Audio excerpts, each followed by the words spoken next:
La noche siguiente, Mr. Shirley Jackson fue a cenar con los Archer. Mr. Archer era una mujer tímida que vivía apartada de la sociedad, pero le gustaba estar enterada de todo lo que pasaba. Su viejo amigo, Sillerton Jackson, dedicaba el afán de investigar asuntos de sus amigos, la paciencia de un coleccionista y la ciencia de un naturalista. Y su hermana, Miss Sophie, que vivía con él y era agasajada por todos los que no podía lograr la presencia de su demasiado solicitado hermano, aportaba unos chistes menos importantes que le completaban espléndidamente los vacíos del informe de Silverton. Entonces, cuando sucedía algo que Mr. Archer quería saber, invitaba a Mr. Jackson a cenar, y como favorecía a una época a una como favorecía a muy poca gente con sus invitaciones, y ella y su hija Jenny era un excelente auditorio. Mr. Jackson concurría por lo general en la persona en lugar de enviar a su hermana. Si hubiera podido poner sus condiciones, elegiría las noches en que Newland no estaba en casa, no por no congeniar con el joven, sino porque el anciano reseñador de anécdotas intuía a veces en Newland una tendencia a dudar datos de lo que las mujeres de la familia jamás hacían. Si fuera posible alcanzar la perfección en la tierra, Mr. Jackson también pediría que la comida que ofrecía Mr. Archer fuera un poquito mejor. Pero New York, hasta donde la mente de un hombre podía recordar, se dividía entre dos grandes grupos fundamentales, los Mingot y los Manson, y los clanes aficionados a comer y vestir bien, y a tener dinero, y la tribu de los Archer Newland de Van der Luyden, que amaban los viajes y la horticultura y las buenas novelas, pero que despreciaban los placeres vulgares. Pero desgraciadamente no se puede tener todo. Si se cena en casa de los Lovell Mingot, habrá pato y tortuga marina y vino de buenas cosechas. En casa de Adeline Archer se hablará del paisaje alpino y del fauno de mármol, y con suerte su madeira alcanzará para todos. Por lo tanto, recibía una amable invitación de Mr. Archer. Mr. Jackson, que era realmente eléctrico, decía a su hermana: la última comida en la casa de los Lovell Mingot me ha dejado bastante gotoso.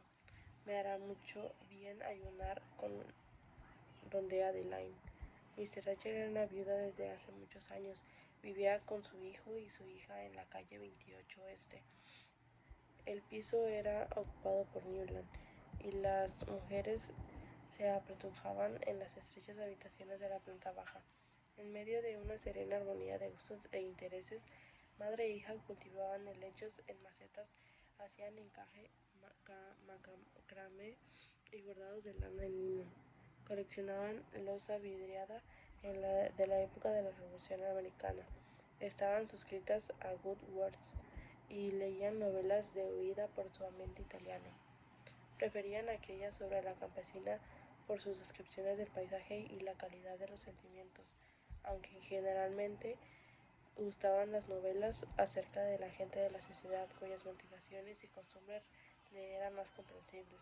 Criticaban severamente a Dickens, que nunca describió a un caballero,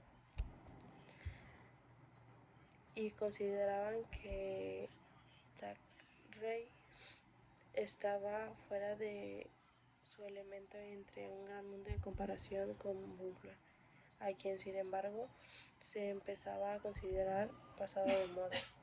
Mr. Archer y sus hijas eran amantes del paisaje, era lo que más buscaban y admiraban en sus ocasionales viajes al extranjero.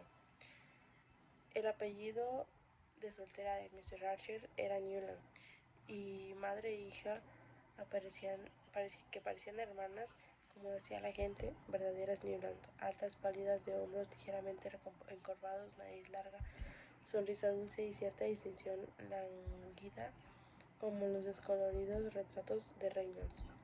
El parecido físico sería completo si no fuera porque Emma Point, propio de la edad que hacía estirarse el brocado negro de Mr. Archer, mientras que las popelinas café y púrpura colgaban cada vez con mayor soltura del cuerpo virginal de Miss Archer a medida que pasaban los años.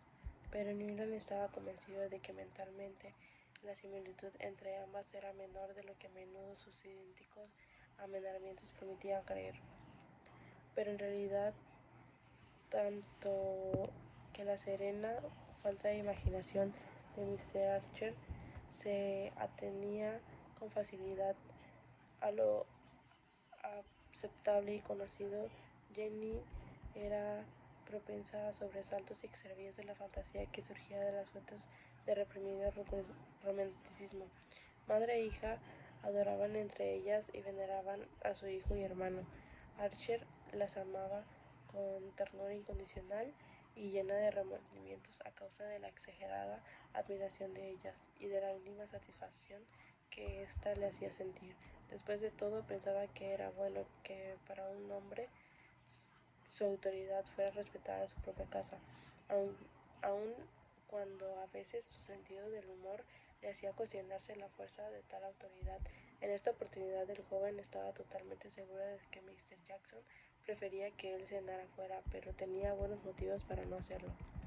Naturalmente, Jackson quería hablar de Ellen Olenska y naturalmente Mr. Archer y Janney querían escuchar lo que iba a decir. Los tres se sentían un poco molestos por la presencia de Newland, que ahora que se conocía su futura relación con el Clark Lamigot, y el joven esperaba con curiosidad y ganas de divertirse ver cómo soslayarían la dificultad. Empezaron en forma de indirecta hablando de Mr. Lemuel Struthers. Fue una lástima que los Beaufort la imitaran, dijo suavemente Mr. Archer. Lo malo es que Regina hace siempre lo que él dice y a Beaufort le escapaban algunos nuances, dijo Jackson, inspeccionando cautelosamente el sábalo a la parrilla mientras le preguntaba por enésima vez por qué el cocinero de Mr. Archer siempre quemaba los huevos de pescado en las cenizas. Cierto, no hay duda de que Beaufort es un hombre vulgar, dijo Mr. Archer. Mi abuela Newland siempre decía a mi madre, por ningún motivo permitas que le presten a ese tal Beaufort a las niñas, pero al menos ha tenido la suerte de asociarse con caballeros. En Inglaterra también dicen todos muy misterioso. Miró a Janney e hizo pausa. Ambas conocían hasta el último resquicio del misterio de Beaufort. En público, pero en público Mr. Archer seguía aparentando que el tema no era conveniente para una soltera. Salió, pero esta Mr. Strucher, prosiguió Mr. Archer. ¿Qué dijo que era Sillerton? Salió una mina más bien de la cantina a la cantera. Después hizo un tour por Inglaterra, con un espectáculo de figuras de cera en vivo. Cuando la policía acabó con esto, dicen que vivió. Mr. Jackson miró a su vez a Janney, cuyos ojos parecían saltar sus prominentes párpados. Todavía había sorpresas que para en el pasado Mr. Struthers. Luego continuó Mr. Jackson, y Archer supo que se preguntaba por qué nadie le dijo al mayordomo que no cortara los pepinos con el cuchillo de acero. Dicen que su publicista utilizaba la cabeza de la joven para la propaganda del betún de zapatos, por su pelo intensamente negro, como ustedes saben, al estilo egipcio. Lo cierto es que finalmente se casó con ella. Había una fuerte insinuación maliciosa en esa manera de auspiciar la palabra finalmente. recalcando la importancia de cada sílaba. Bueno, al paso que vamos hoy en día, eso ya no importa, dijo Mr. Archer con tono indiferente. A las damas no les interesaba en realidad Mr. Struthers. El tema de Ellen Olenska era demasiado novedoso y demasiado absorbente para ellas. A decir verdad, Mr. Archer mencionó el nombre de Mr. Struther solo para permitirse decir, y la nueva prima de Newland, la condesa Olenska, también fue al baile. Había un leve toque de sarcasmo en la referencia a su hijo, y Archer lo advirtió y lo esperaba hasta que Mr. Archer, que rara vez se interesaba gran cosa de los eventos humanos, se había alegrado enormemente con el compromiso de su hijo, sobre todo después del estúpido asunto con Mr. Rushworth. Había comentado con Janet, aludiendo a lo que fuera para Newland una tragedia de la cual creyó que su alma guardaría por siempre las cicatrices. No había mejor partido en Nueva York que May Whelan, de todo punto de vista. Por supuesto que tal matrimonio era que se merecía Newland, pero los jóvenes son tan tontos e imprescindibles y algunas mujeres tienen tan bien sus trampas que son inescrupulosas, que era casi un milagro que su único hijo pasar sin sucumbir frente a la isla de las sirenas e instalarse en el paraíso de la inocente vida doméstica. Era lo que sentía Mr. Archer y su hijo lo sabía, pero también sabía que estaba perturbada por el apresurado anuncio de su compromiso, o más bien por su causa. Y por ese motivo, pues en el fondo era un amo tierno e indulgente. Se quedó en casa esa noche. Pero no es que desapruebe el esprit de corps de los Mingo, pero no entiendo por qué el compromiso de Newland tiene que mezclarse con las idas y venidas de Olenska, refunfuñó al oído de Janet, único testigo de esas leves caídas de su perfecta dulzura. Se había comportado a la perfección, y en cuanto a buen comportamiento nadie sobrepasaba.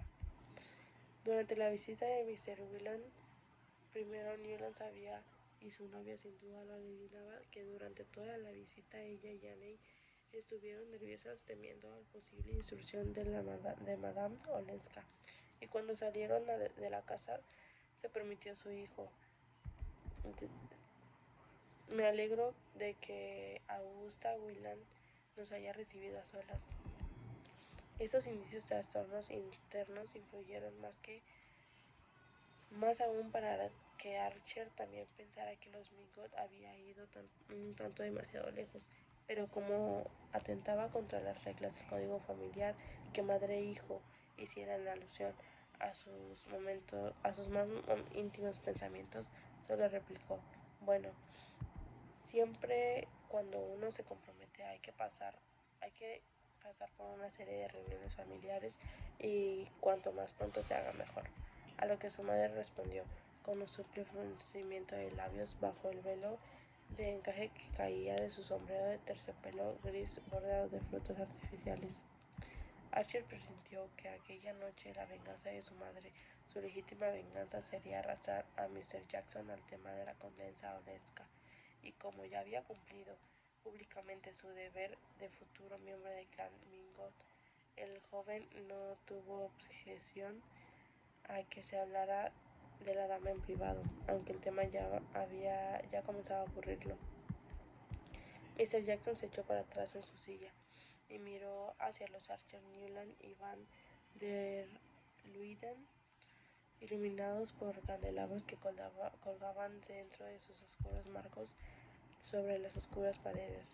¿Cuánto le gustaba la buena comida a tu abuelo Archer, mi querido Newland?, dijo fijando los ojos en el retrato de un hombre joven y regordete, de alzacuello y chaqueta azul, frente a una casa de campo de columnas blancas. Vaya, vaya, vaya. Me pregunto qué habría dicho estos matrimonios extranjeros. Mr. Archer pasó por alto la alusión a la ancestral y Mr. Jackson continuó enfatizando sus palabras. No, ella no estaba en el baile. Murmuró Mr. Archer en un tono que quería decir, por lo menos tuvo la decencia de no ir. Mr. Jackson hizo un vago ademán de beber, como si probara la invisible madeira. Puede que Regina no, pero Buford sí la conoce, porque toda Nueva York la vio esta tarde paseando con él por la Quinta Avenida. Dios mío, dijo Mr. Archer, que evidentemente percibía la inutilidad de tratar de atribuir a un sentido de delicadeza de las actitudes de los extranjeros. No sé si se usa sombrero o capota por la tarde, especuló Jane. Sé que la ópera fue de terciopelo azul oscuro, totalmente simple y liso, y como una camisa de dormir. Jane exclamó a su madre toda ruborizada y tratando de adoptar una actitud audacia. En todo caso, fue de mejor gusto no ir al baile. Un espíritu perverso indujo a su hijo a replicar: no creo que haya sido cuestión de buen gusto de su parte. May dijo que pensaba ir, pero después decidió que su vestido no era lo suficientemente elegante. Pobre Ellen, dijo con sencillez y agregó compasiva: no debemos olvidar la excéntrica educación que le dio Medora Manson. ¿Qué puede esperar de una muchacha a la que le permite usar razón negro en un baile de estreno en sociedad? No voy a recordarlo con ese vestido, dijo Mr. Jackson y agregó: pobrecita, en tono de quien, disfrutando con el recuerdo, en su momento había entendido perfectamente que el espectáculo auguraba. Es raro, hizo notar Jane, que haya conservado un nombre tan feo como Ellen. Yo lo habría cambiado por Elian. Recorrió la mesa con la vista para ver el efecto de su opinión. ¿Por qué Elian?, preguntó su hermano riendo. No sé, suena más polaco, repuso Jane enrojeciendo. Suena más llamativo. Y no es no es eso lo que ella desea, dijo Mr. Archer en tono distraído.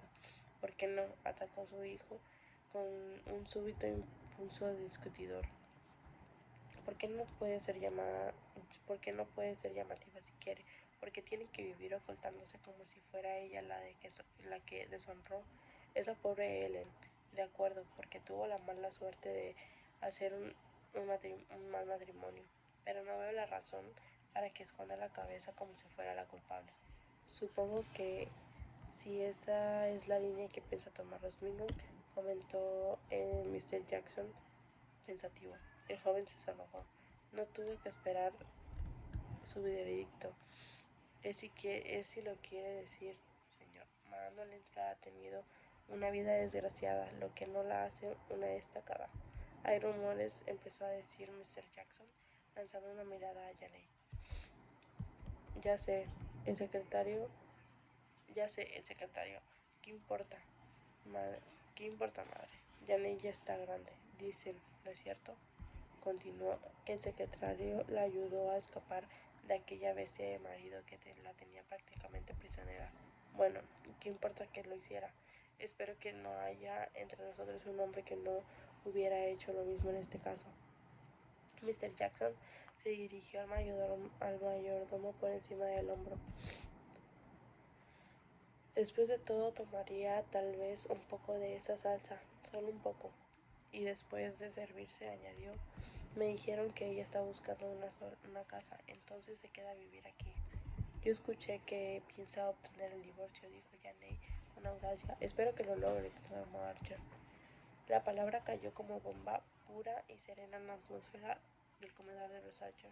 Mr. Archer arqueó sus finas cejas con ese movimiento particular que significa es el mayordomo. Y el joven, también consciente del mal gusto de discutir asuntos tan íntimos en público. Acabada la cena, siguiendo la costumbre memorial, Mr. Archer y Jane subieron al salón arrasando sus largos draperos de seda, mientras los caballeros se quedaban fumando en la planta baja, se sentaron junto a una lámpara cárcel con globo grabado al buril, una frente a otra, separadas por una mesa de palo rosa, debajo de la cual había una bolsa de seda verde. Comenzaron a bordar en ambos extremos de una tapicería floreada destinada a adornar alguna silla para casos de necesidad. En el salón de la joven Mr. Newland Archer. Dices que el secretario solo le ayudó a escapar al querido muchacho. Bueno, entonces quiere decir que seguía ayudándolo un año después, pues alguien se encontró con ellos cuando vivían juntos en Lausanne. Newland enrojeció. ¿Vivían juntos? Bueno, ¿y por qué no? ¿Quién más que ella tenía derecho a rehacer su vida? Estoy harto de la hipocresía que enterraría viva a una mujer de su edad si su marido prefiere vivir con rameras.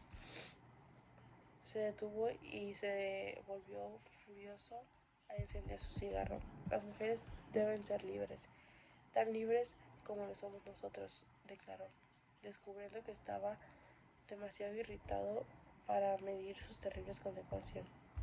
Mr. Sileson Jackson acercó más a las brasas sus piernas, emitió un sardónico silbido. Bueno, dijo después de una pausa, aparentemente el conde Olensky era de tu misma opinión, pues jamás escuché que moviera un dedo para llevarse a una mujer de vuelta.